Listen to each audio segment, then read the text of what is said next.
It's 2024 and still the only program that you know is a 5x5. We need to change that. So in this video, I will introduce you to a free 20 weeks progressive street lifting workout program designed for beginners to intermediates.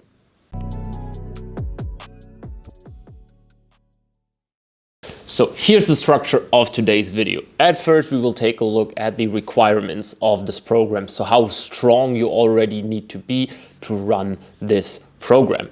Then we're going to take a look at the split. So how many days you're going to train and how you split up the days regarding all the exercises.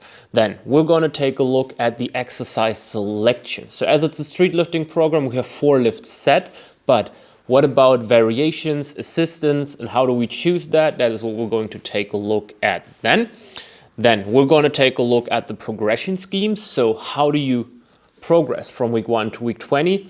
That is what we discuss. And at the end, we will take a look at how we can choose proper working weights. And then at the end, some less important add-ons and modifications that you can do to the program. At first, we gotta clarify the requirements for the program. As it's a weighted calisthenics or a street lifting program, you need to have access to all the equipment that you need to perform those 4 competition lifts. That is the muscle up. So if you are a female athlete, you need to have access to rings. If you are a male athlete, you need to have access to a bar that is high enough for you to perform muscle ups. That second lift, pull up or chin up, that means you need to have a weighted calisthenics belt, plates and a bar to perform pull ups or chin ups. Lift number 3, dip. That means we need to have bars, parallel bars to perform dip, a belt and proper plates to do that. And no, you can't do that on the rings. I mean, you can, but then you are not a weighted or competitive street lifting athlete if that is your goal. So for this program, it's not designed for rings, it's really designed for P-bars. And of course, lift number 4 is the barbell back squat. That means you need access to a squatting rack, you need access to a barbell, and again, plates to load that up. Then let's take a look at the level that is required for this program. It says for beginners to intermediates, but when I say beginner, I mean weighted calisthenics beginners. If we're later seeing the progression scheme of the lifts, it's clear that the minimum requirements that we have for dips and pull-ups is 12 clean bodyweight repetitions that you need to be able to perform for 3 sets. So if you're below that level, you need to modify the program and you need to make it a bit easier in regards to the rep ranges for you. So a good starting point, 3 sets, around 12 repetitions for pull-ups and dips. When it comes to the muscle up, you don't need to be able to perform it for a couple of repetitions, as we can use light bands to assist yourself. But if you have like 1 to 3 or 4 muscle up repetitions, that would be a big plus for this program, but it's not needed. And that are basically all the requirements that you need for this program. Let's take a look at the split of this program.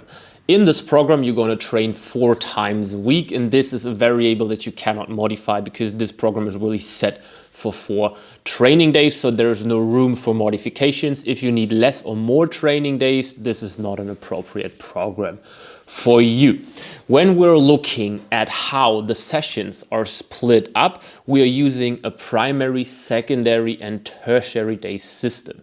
What the purpose of a system like this is and what the thought process behind it, that is explained in a different video of my programming series. So if you're interested in that, check the video. I linked it in the description. So day 1 of this program will be primary dips day and secondary pull-up day. That means the heavy dip and a bit lighter pull-ups on that day. So basically it's your first upper day of the program. Then second training day of the week will be your primary squat and secondary muscle up day. So this is the day where you're training squat, the heaviest, and additionally to that, muscle ups. Day number 3 will be the primary pull-ups, secondary dips day. So that is the second upper day of that program, but a more shifted, or the bias is more shifted to the pull-up or chin-up, whatever your competition lift is. And day number 4 will be a primary muscle up, secondary squat, and tertiary dips and pull-ups day. Now it's getting interesting. We are taking a look at a proper exercise selection for this program. And here it's much more simple than you probably think.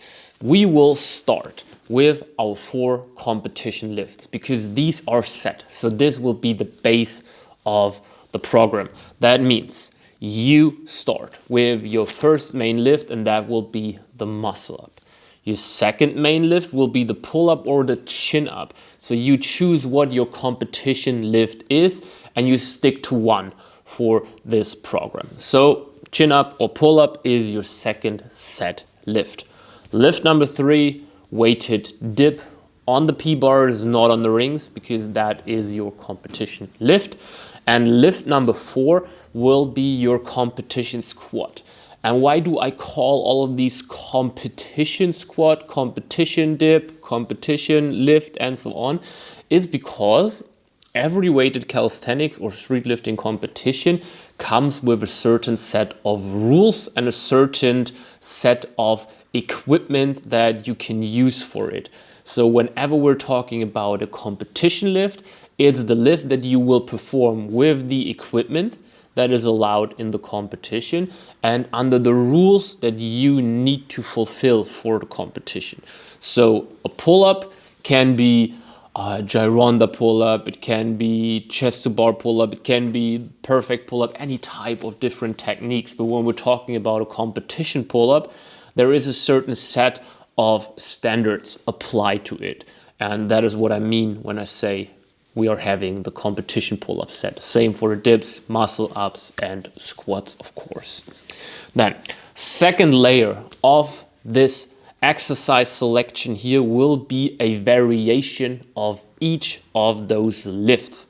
So, for the muscle up, it could be a high pull-up. It could be a muscle up where you put a bias on the transition so you don't dip. It could be a muscle up against a band. It could be a muscle up with a band. So you choose a technical variation or an equipment variation that makes sense for you. We also have other videos that will help you with an exercise selection because you need to pay attention what your weaknesses are, what maybe your technical weaknesses are, what are weak movements or weak movement parts within your competition lift, and based on these you make a reasonable decision to choose an exercise variation. As I said, could be tempo variation, could be equipment variation. Doesn't really matter as long as it helps you to get better. Then for the pull-up or chin-up as your competition lift, you could use the other lift as a variation. You could use an equipment variation, so you could use a neutral grip. You can use a tempo variation. Again, as I said, up to you. For the dip, same thing, and for the competition squat also the same thing. So if your competition squat is a low bar, your main variation could be a high bar, it could be a tempo low bar. That doesn't really matter as long as you make a reasonable pick here.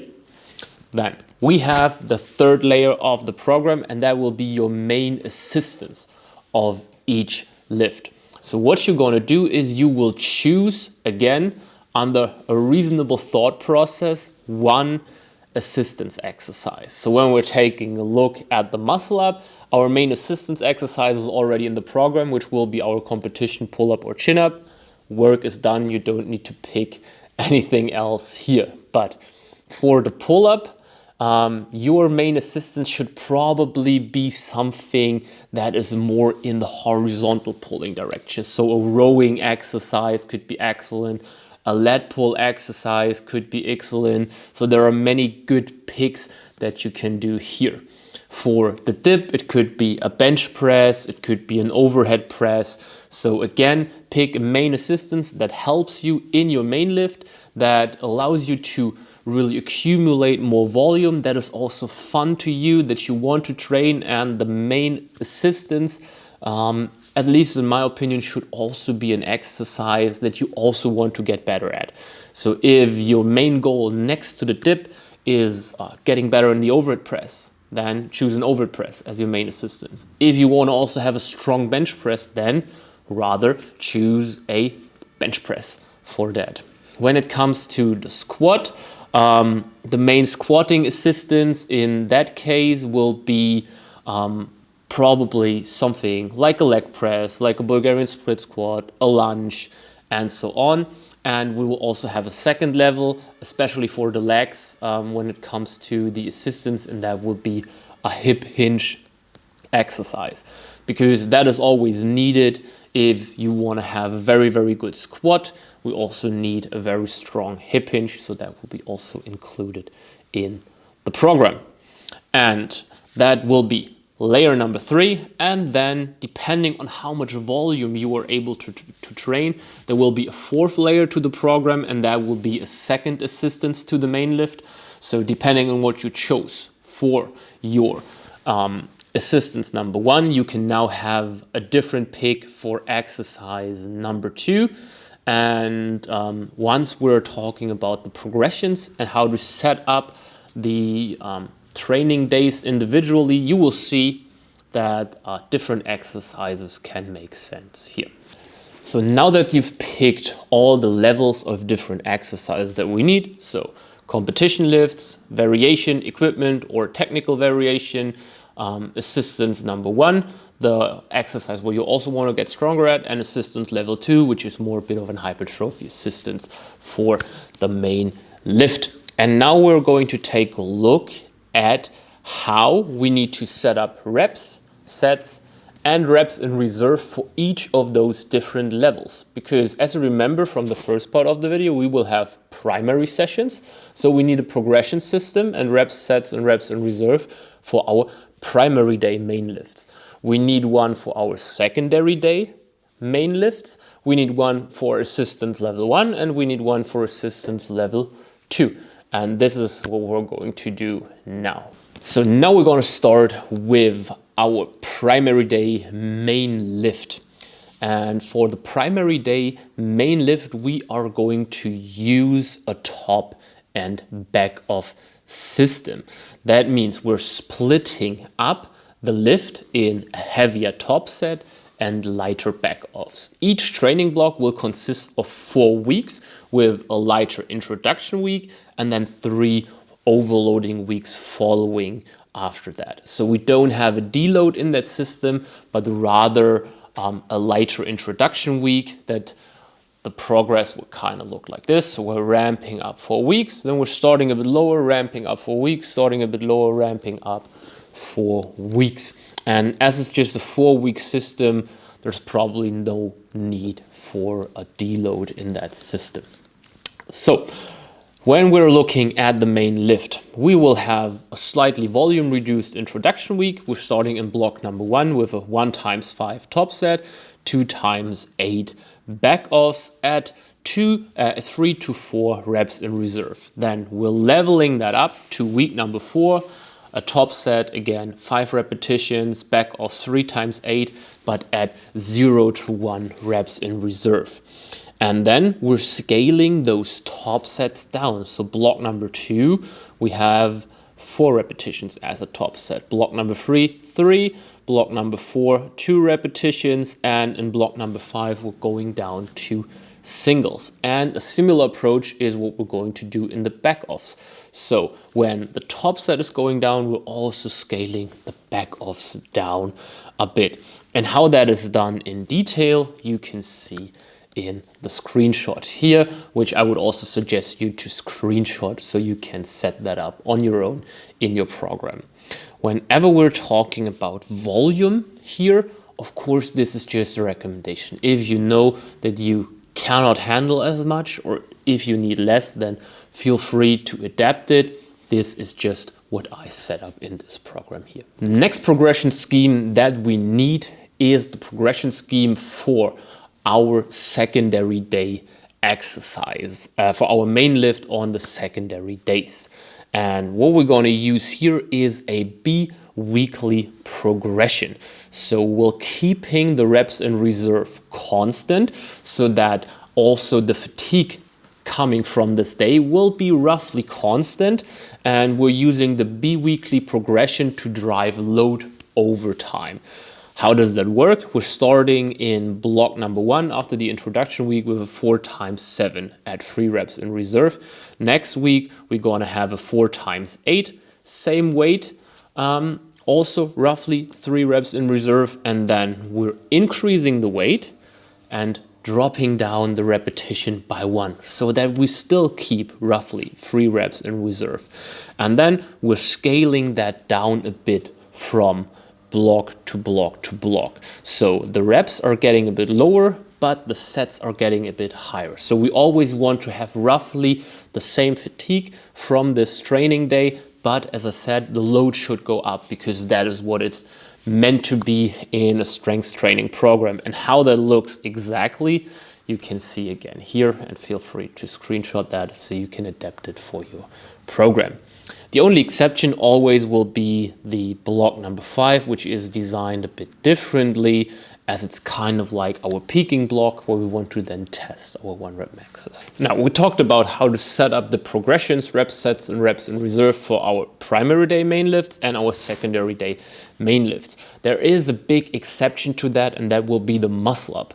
The muscle up is a different type of movement, so we also want to structure the training slightly differently for that movement, as we already have the assistance for it set up as our other main lift, which is the competition pull-up or dip.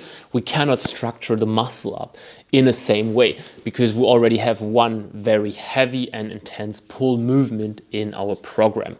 So when it comes to the muscle up, we want to make sure that we keep the sets and the reps more adjusted towards the needs of this special movement. So as you can see here on our primary day muscle ups, we have very little reps per set, and we will, over the course of each block, build up capacity in that lift, because as you are intermediate or probably a beginner when you're starting that program, your capacity in that movement is not very big. So we're starting in block number 1 with a 3x2 system, then in block number 2, 4x2, block number 3, 5x2, and block number 4, a 6x2, before we're going into that peaking block number 5, where we will use a top set and a back off set approach so that we can tackle higher intensities also on the muscle up. And as you can see here, we're using a similar approach as with the main lifts when it comes to the reps in reserve. So we're starting little and we are going down with the reps in reserve. So basically increasing additional weight used for the muscle up. If you cannot perform weighted muscle ups, which will be true for a lot of athletes out there, you can use different types of assistance here. So you can use in week 1 a heavier band, in week 2 you can use a lighter band, and so on and so on. So you can scale assistance over, you can scale the intensity over different types of assistance. And when it comes to loading here, don't be afraid to really use little loads. So you can increase by 0.5 kg or by 1 kg. That's totally normal in the muscle up. Then for the secondary day muscle ups, in the first 3 blocks, we will focus on an EMOM system. So every minute on minute approach. Why? Because it allows us to accumulate a lot of training in a short time. So what EMOM means is you do, in the case of the first block, 2 to 3 reps per minute. So you get on the bar, you do 2 to 3 repetitions of a muscle up, then you wait until the minute is full, and then you repeat 2 to 3 muscle ups. And you do that in week 1 3 times and in week 4 6 times. And then we're ramping up those EMOMs from block to block again. We want to increase your working capacity on that lift, because you cannot use a lot of weight yet probably, as you're not too strong when you're starting this program. So we just need to get a lot of practice into this movement. From block number 4 on, we will use a cluster set system. That means you do 1 repetition, then you get a bit of rest in, 15, 20 seconds, and then you do the second rep, and then you do your set pause. This will allow you to get used to more competition style of muscle ups, where there's a pretty strict set of rules. And this allows you to go through the whole process of a muscle up 2 times per set with clean form. So that will be the system for block 4 and block 5 when you're a bit more used to that movement and when your capacity is a bit higher. And that is how we're gonna progress on the muscle ups. Last but not least, we will have our assistance level 1 and our assistance level 2. For assistance number 1, we will use a pretty linear approach. So in block number 1, we're starting with 3 sets, 8 to 10 repetitions, and we're keeping the reps in reserve roughly constant over the course of a block.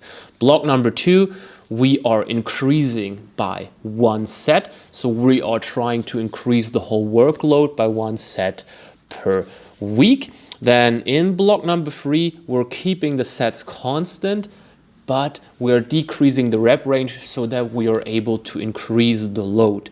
In block number 4, we then do both. So we add a set and we're also decreasing the rep range a bit to get a higher stimulus. Why are we doing both?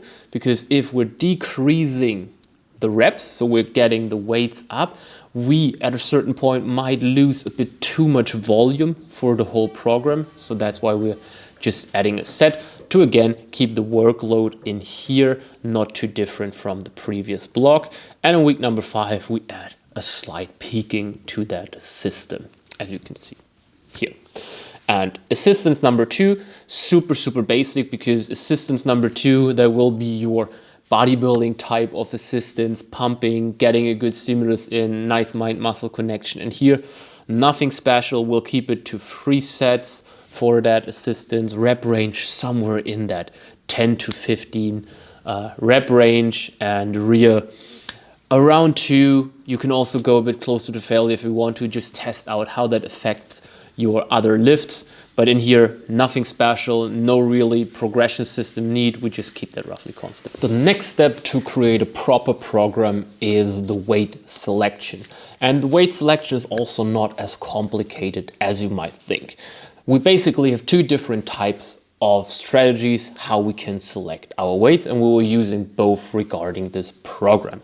So for the first block, as we don't have reference values yet, for all our main lifts, we are using the calculator that we put online for you on kingofweighted.com.